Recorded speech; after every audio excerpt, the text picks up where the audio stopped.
சிவாய நம. திருச்சிற்றம்பலம். ஞானாசிரியராகவும் ஞான குருவாகவும் எம்மை வழிநடத்தும் நம்பி ஆரூரர் திருவடிகளையும் அண்ணாமலைப் பெருமான் திருவடிகளையும் மனம் மொழி மெய்களால் வணங்கி மகிழ்கின்றேன். பன்முக நோக்கில் 9ஆம் திருமுறை என்ற இந்த அற்புதமான நிகழ்வுல நாம ஏற்கனவே ஒவ்வொரு ஆசிரியரை பத்தி சிந்திச்சுட்டு வர்றோம் பல கோணங்கள்ல. ஆனா இன்றைய பொழிவு 9ஆம் திருமுறையில வரக்கூடிய சித்தர்கள் என்ற பார்வையில, ஏன்னா சித்தர்கள் வேற, சிவசித்தர்கள் வேற. நம்மளுடைய திருமுறையில இருப்பவர்கள் சிவசித்தர்கள் இல்லையா? அவர்களை பத்தி கண்டிப்பாக நினைச்சே ஆகணும் இந்த தருணத்துல அப்படின்னு நமக்கு இந்த பொழிவை கொடுப்பதற்காக சென்னையில் இருந்து சிவ ருக்மணி முத்து அம்மா அவர்கள் நம்மோடு இணைந்திருக்கின்றார்கள். அம்மாவை பத்தி சொல்லணும் அப்படின்னா, திருவாசகம் அப்படின்னு சொன்ன மாத்திரத்திலேயே கண்ல தண்ணி வர்ற அளவுக்கு திருவாசகம் மேல் காதல் கொண்டவர்கள்.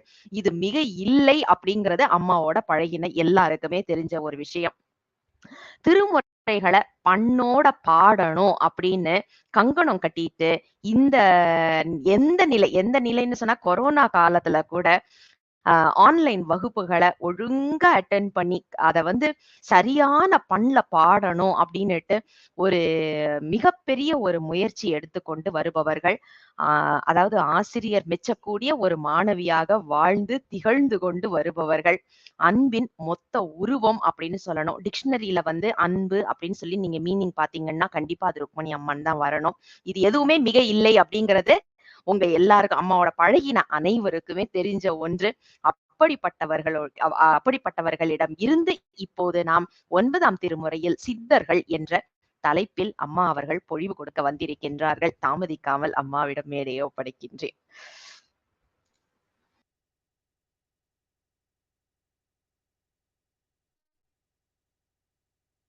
திருச்சிற்றம்பலம்.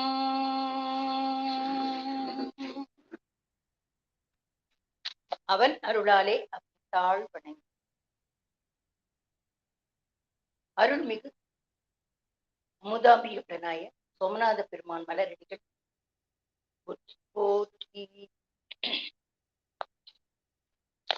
பக்தராய் பணிவார்கள் எல்லாருக்கும் அடியே, பரமனையை பாடுவார் எல்லாருக்கும் அடியே, சித்தத்தை சிவன் பாலே வைத்தார்க்கும் அடியே, திருவாரூர் பிறந்தார்கள் எல்லாருக்கும் அடியே, முப்போதும் திருமேனி தீண்டுவார் கடியே, முழுநீரு பூசிய முனிவர்க்கும் அடியேன், அப்பாலும் அடி சார்ந்தார் அடியார்க்கும் அடியேன், ஆரூரன் ஆரூரில் அம்மானுக்காளே.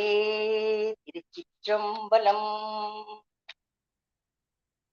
9ஆம் திருமுறையை சிந்திக்க வந்த நான் நம்பியின் தொண்டர் தொகையில் இருந்து துவங்குகின்றேன். வாய்ப்பளித்த சிவ லாவண்யா அம்மா அவர்களுக்கு மனம் மொழி மெய்களால் வணங்கி துவங்குகின்றேன். எனக்கு சிந்திக்க கொடுத்த தலைப்பு 9ஆம் திருமுறை சித்தர்கள். இறைவனை அவரது திருவிடனை தொழுவதற்கும் அடையவும் அவரவர் பக்குவத்திற்கு ஏற்ப குருவாய் வந்து இறைவன் வழிகாட்ட சரியை, கிரியை, யோகம், ஞானம் போன்ற அனைத்து நெறியிலும் நின்று இறைவனை தொண்டனாகவும் பக்தனாகவும் முனிவராகவும் சித்தராகவும் நாம் இறையை உணரலாம். எனினும் சித்தம் தெளிந்து சித்தம் சிவமாக்கி செய்தவனுமே தவமாக்கும் என்று மணிவாசகர் சொல்வது போல் சித்தம் தெளிந்து சிவமாகி இறைவனோடு ஒன்றுதல் என்பது மிக அரிய நெறி. இது நிலை வர பெற்றவர்கள் சித்தர்கள். அந்த நிலை போறதுக்காகவா நம்ம அவங்களுக்கு தொழுதுதான் தீரணும். எனவே இந்த தலைப்பு ரொம்ப எனக்கு அனுபவிச்ச இந்த தலைப்பை. ஏனெனில் நமது அந்த கரணங்களில் மனம், புத்தி, அகங்காரம், சித்தம் இவர் அனைத்திலும் தெளிதல் கொடுக்கக்கூடியது சித்தம் ஒன்றே. மீது எல்லாம் மனம் பற்றும் தெரியாதப்பா ஒவ்வொரு இதுவும் நிலையில வராது. சித்தம் ஒன்று மட்டுமே தெளியக்கூடியது. எப்பொழுது நாம் தெளிவடைகிறோமோ அப்போதுதான் உண்மை பொருளை நாம் உணர முடியும்.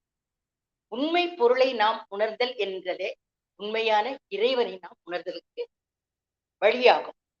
அத்தகைய சித்தத்தை பற்றி, அந்த சித்தத்தை சிவனாக வைத்த சித்தர்களை பற்றி, சிவத்தை உணர்ந்தவர்களை சித்தர் எனப்படுவார்.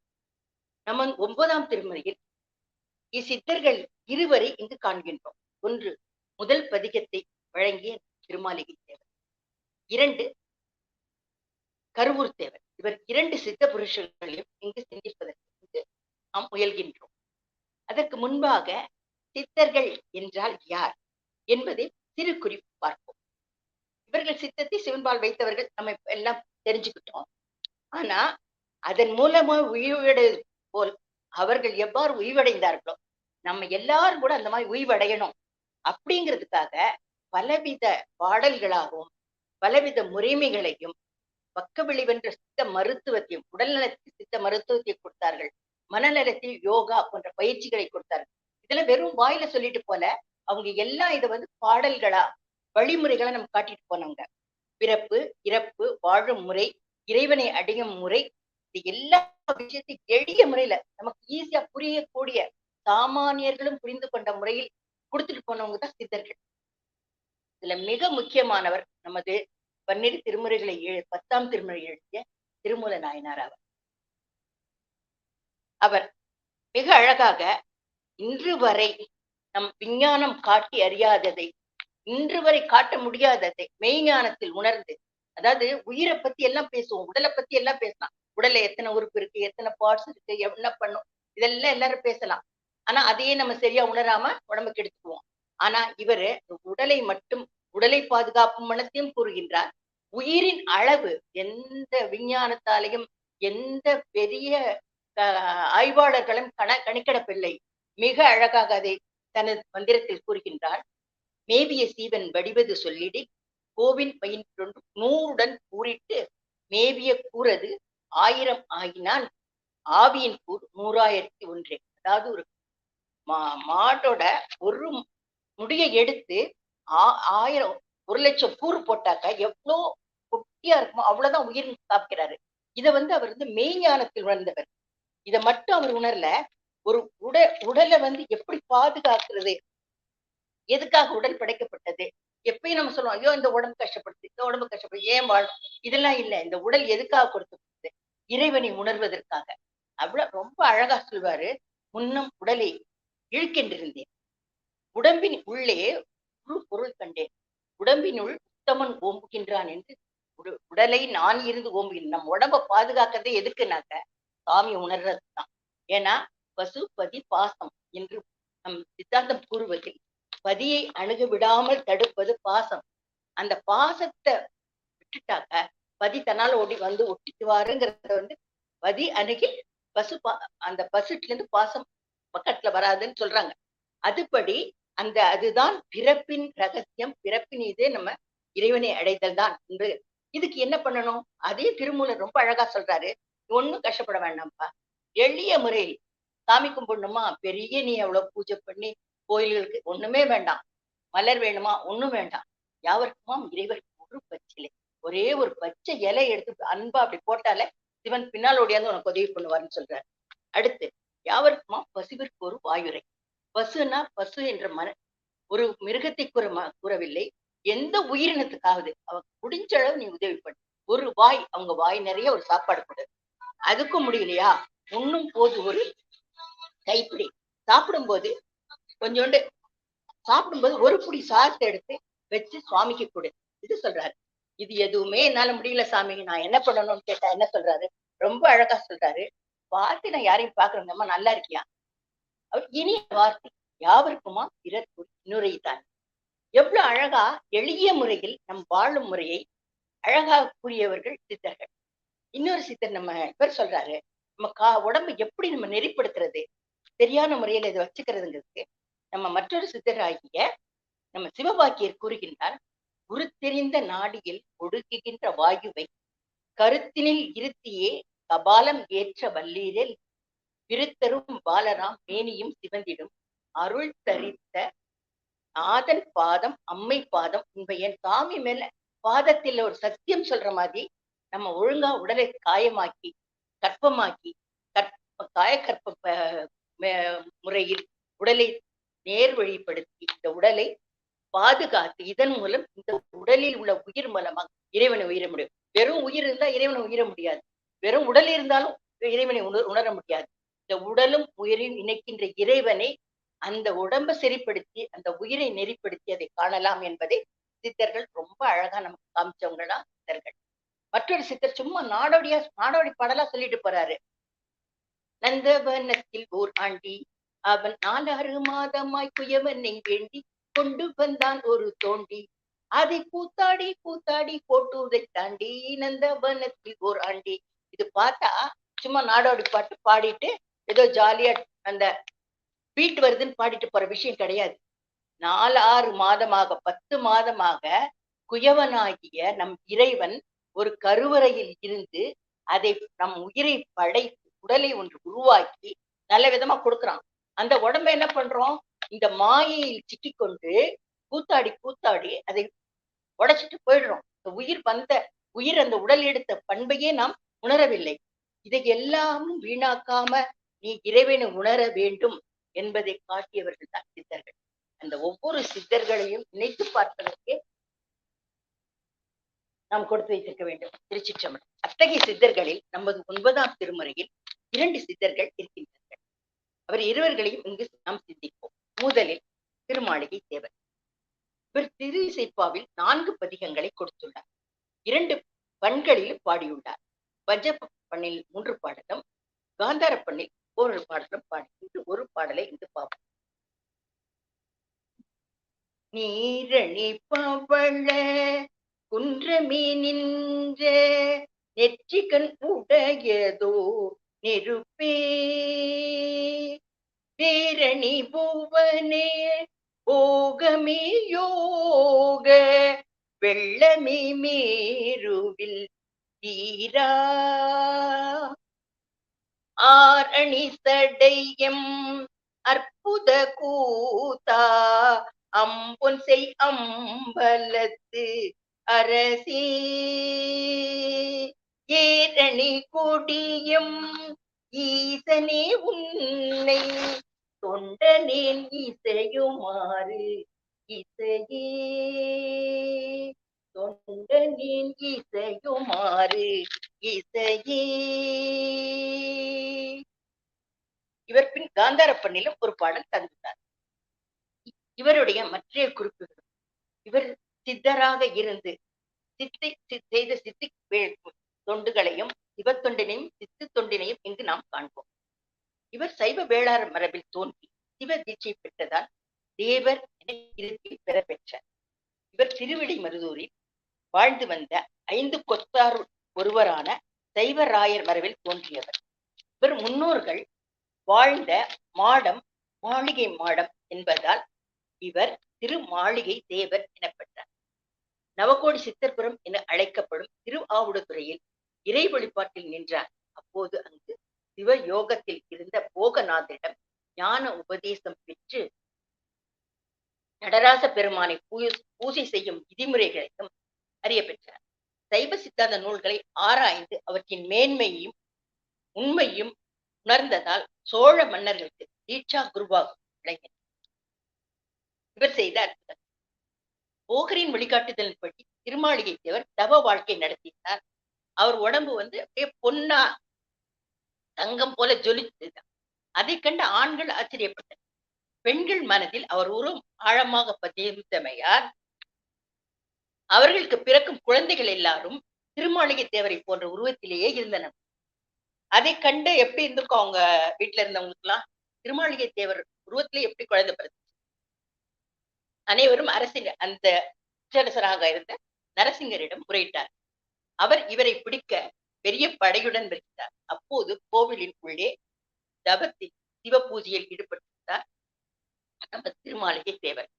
அப்போது மதில் மீதி இருந்த அந்த காளை எல்லாம் உயிர் பெற்று அந்த அரசருடன் போரிட்டு வென்று பின்னர் அவையெல்லாம் நந்தியம் பெருமான் உருவத்தில் புகுந்து கொண்டனவாம். அதனால் அந்த திருவிடை மருதூரில் திருவாவடுதுறையில் உள்ள நந்தியானது பெரிய ஒரு மாறிவிட்டது. மதில்களிலும் காளைகள் இன்றும் இல்லை என்று தலவரலாறு கூறுகிறது. இவ்விதமாக புகார் அடிக்கப்பட்டதையோ காளைகள் சிவகணங்களாக மாறி போரிட்டு வென்றதையோ அறியாது சிவனே என்று பூசியில் தபத்தில் இருந்த திருமாளிகை தேவரை மன்னன் மன்னிப்பு கேட்டார். மற்றொன்று, ஒரு நாள் போகரும் திருமாளிகை தேவரும் சிவ தரிசனம் பெற்று பிரசாதமாக வெந்த பயிற்றஞ்சுண்டலை பெற்று வெளியேறும் போது தீவட்டி பிடிப்பவர் உறக்கத்தில் இருந்ததால் தேவரே குருவிற்கு தீவட்டி பிடித்து வந்தார். தீவட்டி பிடித்து வருபவர் யார் என பார்க்காத குருவும் அருள்துறை என்னும் அவர் திருமணத்தை அடைத்ததும் தீவட்டி போதும் இங்கே நில் என்றாராம். குரு வார்த்தையை தேவேதவாக்க கொண்டவர் அல்லவா நமது தேவர். இரவு முழுவதும் ஒரு கையில் தீவட்டியும் மறு கையில் பயற்றஞ்சுடலையும் வைத்துக் கொண்டு காத்திருந்தார். காலை விடிந்தது. காலையில் அனுஷ்டானம் செய்ய வேண்டும். என்ன செய்வது என்று யோசித்த நம்ம திருமாளிகை தேவர் மற்ற இரு கைகளை உருவாக்கி தனது உடலிலேயே 4 கைகளோடு இருந்த 2 கைகளில் ஒரு கையில் தீவட்டி மறு கையில் வைத்தம் சுண்டல் மற்ற இரு கைகளை கொண்டு அவர் அனுஷ்டாங்களை முடித்தாராம். இதை வந்து பார்த்த குருவிற்கு அவர் பக்தியை கண்டு அப்படி மெச்சினார். மெச்சிய பிறருக்கு வியந்து பார்க்கும் வண்ணம் அவர் கையில் இருந்த சுண்டலை நிலத்தில் இட குருவின் அருளால் அவர் பயிராக விளைந்தனர். இப்பதாக இவருடைய குரு பக்தியை கண்ட மக்கள் இவரை வணங்கினார். இன்றும் திருவாவடுதுறை கோவில் மடத்தில் நமச்சிவாய மூர்த்திகள், அதாவது மடத்தை உருவாக்கிய நமச்சிவாய மூர்த்திகளில் வடது புறத்தில் 4 கரங்களுடைய திருமாளிகை தேவரின் சந்நிதி உள்ளது. இது மட்டுமின்றி இவர் புரிந்த அற்புதங்கள் சித்துகள் மிக மிக மிக அதிகமானவை. சுடுகாட்டில் சவ புகையின் நாற்றத்தை மாட்டினார். கொங்கனவரின் கமண்டலத்தில் வற்றாத நீர் இருந்தது. அந்த நீரை வற்றச் செய்தார். எதிர்வந்த சவத்தில் தீட்டு எடுப்படாவண்ணம் பூஜைப்பொருட்களில் வானத்தில் இருத்தினார். அந்த சவத்தை நடந்து போக செய்தார். ஓடாத தேரினை வடத்தினை நீக்கி வடமின்றி ஓடச் செய்து என்று இவர் செய்த சித்து விளையாட்டுகள் மிகவும் அற்புதம். இவர் வாழ்ந்த காலம்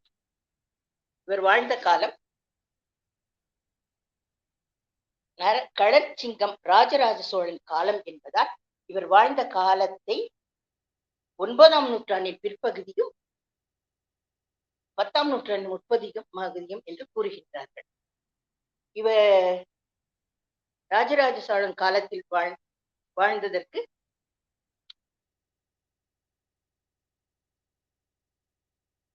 தஞ்சை பெரிய கோயில் கட்டிய ராஜராஜ சோழத்தில் வாழ்ந்திருக்கின்றார். இவ்வாறு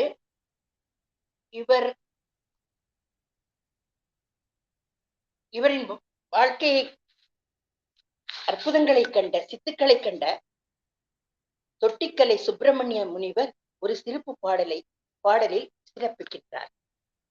பாடலை காண்போம். குடங்கர் வீசும் வீடை நிறுவி குண நட இட இயக்கி கொடுஞ்சி பொத்தே படம் கழற்றி ஊட்டி மதில் நந்திகளை வரவழைத்தவரை காட்டில்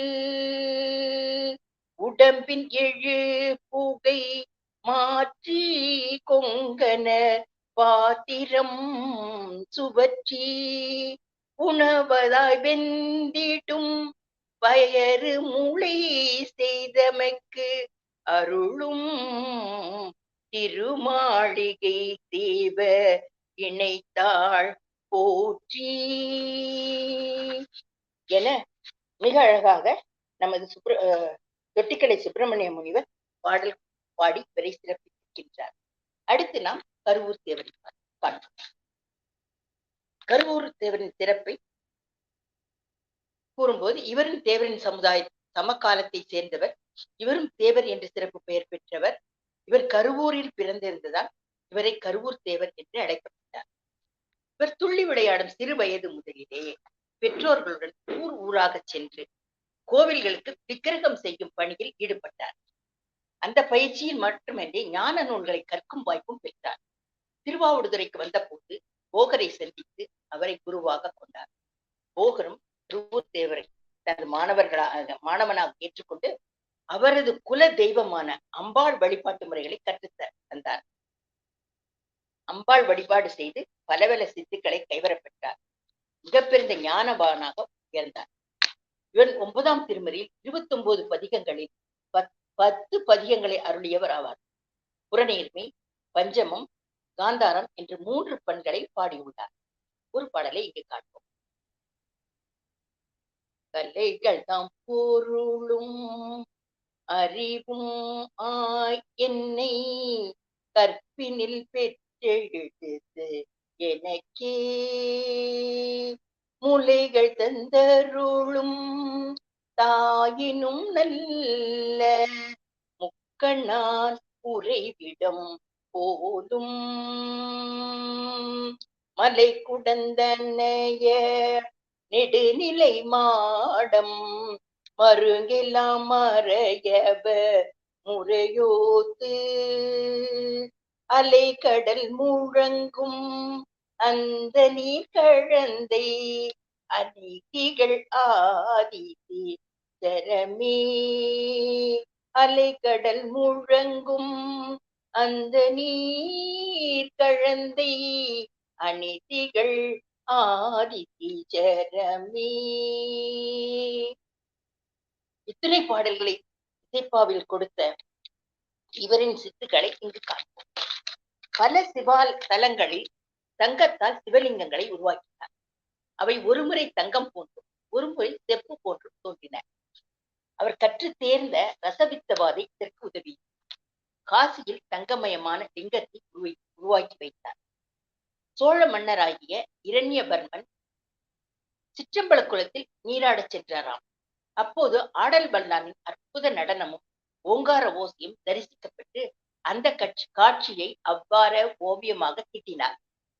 பின்பும் அவருக்கு அவருடைய சுவாமி மீது கொண்ட அந்த அன்பு குறையவில்லை. அதனால் சொக்க தங்கத்தில் சுவாமியின் சிலையை உருவாக்க விரைந்து சிற்பிகளுக்கு ஆணையிட்டார். மன்னரிட்ட கெடுவிற்கு சிற்பிகளால் செய்ய இயலவில்லை. அவ்வாறு இயலாது திகைத்த போது தன் குருவின் ஆணைப்படி அவர் கூறிய வழிமுறைகளை கொண்டு அந்த சிற்பத்தை நடராஜ பெருமான் சிற்பத்தை செய்து முடித்தார். அந்த அற்புத சிலையை கண்டு மகிழ்ந்த அரசரும் அதன் தரத்தை சோதிக்க அதில் செப்பு கலந்ததை கண்டு கோபமுற்று கருவூராரை சிறையில் அடைத்தார். அப்போது குருவாகிய நமது போகர் மன்னர் முன் தோன்றி சீடரை காத்தார். அப்போது போகர் மன்னருக்கு கூறிய விளக்கம் என்ன என்றால், எந்த ஒரு பொருளும் சுத்த தங்கத்தில் செய்தல் முடியாது. அவ்வாறு வலிந்து முயற்சி செய்தாலும் சொக்க தங்கத்திலிருந்து வீசும் ஒளியானது பார்ப்பவரின் கண்களை கூடாக்கிவிடும். எனவே அவ்வாறு செய்தல் முடியாது என்பதால் தான் எனது சீடனை கொண்டு சிறிது அந்த செம்பு கலந்து செய்தேன் என்று கூறினாராம். இந்த உண்மையை உணர்ந்த மன்னனும் மன்னிப்பு கேட்டு கருவூராரின் அறிவுரைப்படியே கோவில் அமைக்கும் முறை, மூலவரை சிருஷ்டிக்கும் முறை, பூஜை செய்யும் முறை என மன்னனுக்கு காட்டி அதன் மூலமாக கோவிலை அமைத்தார். தஞ்சை பெரிய கோவிலில் ராஜராஜ சோழன் மிக அழகாக இன்றும் வரை மக்கள் வியந்து நோக்கும் வண்ணமாக கோவிலை அமைத்து விட்டார். அங்கு பிரதிஷ்டை செய்ய வேண்டும், லிங்க பிரதிஷ்டை செய்யப்பட வேண்டும். அந்நேரத்தில் அந்த பானமானது சரியா இதன் மீது அமரவில்லை. அமராமல் எத்தனை முயன்றும் ராஜராஜ சோழனுக்கும் அங்கு சிற்பிகளுக்கும் அங்கு வேலை செய்த யாவருக்கும் அந்த ஆவுடையின் மேல் அந்த பானத்தை அமர்த்தும் முறை அமையவில்லை. அப்பொழுது அவர் கருவூர் தேவரை வேண்ட, கருவூர் தேவர் வந்து அவருக்கு தெரிந்த அட்ட வந்தனத்தை செய்து பெருமானை ஆவுடையில் பதித்து இதை அமர்த்தினார். இன்று வரை எவ்வித அசையும் என்று பெருமான் நம் அனைவருக்கும் அருள் பாலித்துக் கொண்டு இருக்கின்றார். இவர் செய்த மற்ற சித்துக்களை இங்கு பார்ப்போம். திருவிடைமருதூர் இறைவனை குரல் கூவி அழைக்க இறைவன் தலை சாய்த்து பதில் தந்தார். அதே போல் திருநெல்வேலியில் இறைவனை அழைக்க இறைவன் எதிர்வராமல் போகவே அந்த இடத்தை எருக்க முளைக்கும்படியாக செய்து பின்னர் இறைவன் இவரை அழைத்து இவருக்கு பதில் கூற அங்கு வந்து நெல் விளையும்படியாக செய்தார். திருவரங்கத்தில் தன் மீது ஆசைப்பட்ட தாசிக்கு ஞானம் வழங்கினார். ரங்கநாதரே தனது நவரத்தின மாலையை இவர் ஞானத்தை கண்டு அந்த பெண்ணுக்கு பரிசாக வழங்கினார். பின்னர் அதை திருடிவிட்டதாக கூறி அவர் மீது குற்றம் வந்த போதும் அவரது குருவாகிய போகர் வந்து கூற ரங்கநாதரே அசிரீரியாக நான் தான் அந்த மாலையை அவர் கொடுத்தேன் என்று கூறினார். இதெல்லாம் அவருடைய சித்துவின் மிகச்சிறந்த சாட்சியங்கள். பின் அந்தணர்கள் இவர் மீது இவருடைய திறமை மீது எதிர்கொண்டு எதிரியாக பாவித்து மதுவையும் மாமிசத்தையும் இவர்கள் இல்லத்தில் வைத்து இவர்களை பழி போட்டனர். அவற்றை கண்ட இவர் பூசை பொருளுக்காக மாற்றினார். பூக்களும் இறைவருக்கு படைப்படும் பிரசாதங்களுமாக அவை மாற்றினார். இவர் மீண்டும் இவருடைய திறமைகளை பொறுக்க மாட்டாத அவர்கள் இவரை கொலை செய்ய துணிந்தனர். ஆனிலை பசுபதீஸ்வரிடம் தஞ்சம் அடைந்தார் கருவூரார். இறைவனும் தன்னுடன் தன்னுள் இணைத்துக் கொண்டார். இதனை கண்டவர்கள் பரிகாரமாக கருவூர் தேவருக்கு கோவிலில் தனி சன்னதி அமைத்து வழிபட்டார். இன்றும் தஞ்சை பெரிய கோவிலிலும் கருவூரர் ஆனிலையப்பர் கோவிலிலும் கருவூராருக்கு தனி சன்னதி உள்ளது. இவரது காலம் 10ஆம் நூற்றாண்டின் பிற்பகுதியும் 11ஆம் நூற்றாண்டின் முற்பகுதியும் ஆக கூறுகின்றனர். அது மட்டுமின்றி 2 ராஜாக்களின் ராஜராஜ சோழன் கட்டிய பெருவுடையார் கோயிலும் இவர் காலத்தில் கட்டப்பட்டது. ராஜேந்திர சோழன் கட்டிய கோவிலிலும் இவர்தான் மேலே இருந்த சந்திரகாந்த கல் வெட்டி பதிப்பதற்கு வழிகாட்டியவர். ஆக அப்பா பையன் 2 ராஜாக்கள் காலத்திலும் வாழ்ந்த ஒரே சித்தர் நம்ம கருவூரார் தான். சித்த நிறைந்த சித்த புருஷர்களை நாம் இன்று சந்திக்கிறதுக்கு ரொம்ப நமக்கு ஆனந்தமா இருக்கு. அதே நேரத்துக்கு இதை வாய்ப்பளித்த திரு லாவண்யா அம்மாவிற்கு என மொழிகளால் வணங்கி நிறைவு செய்கின்றேன். கரூர் சித்தரின் ஒரு போற்றியுடன். கருவூரில் அவதரித்த ஸ்பதியே போற்றி, நடராஜர் பிரதிஷ்டை செய்த தவசீலா போற்றி, பெருவுடையார் அட்டபந்தனம் சாற்றியவரே போற்றி, கருவூர் தேவரே போற்றியே போற்றி, சித்தரே போற்றி, சிவமே போற்றி, சிவமே போற்றி, சிவமே போற்றி.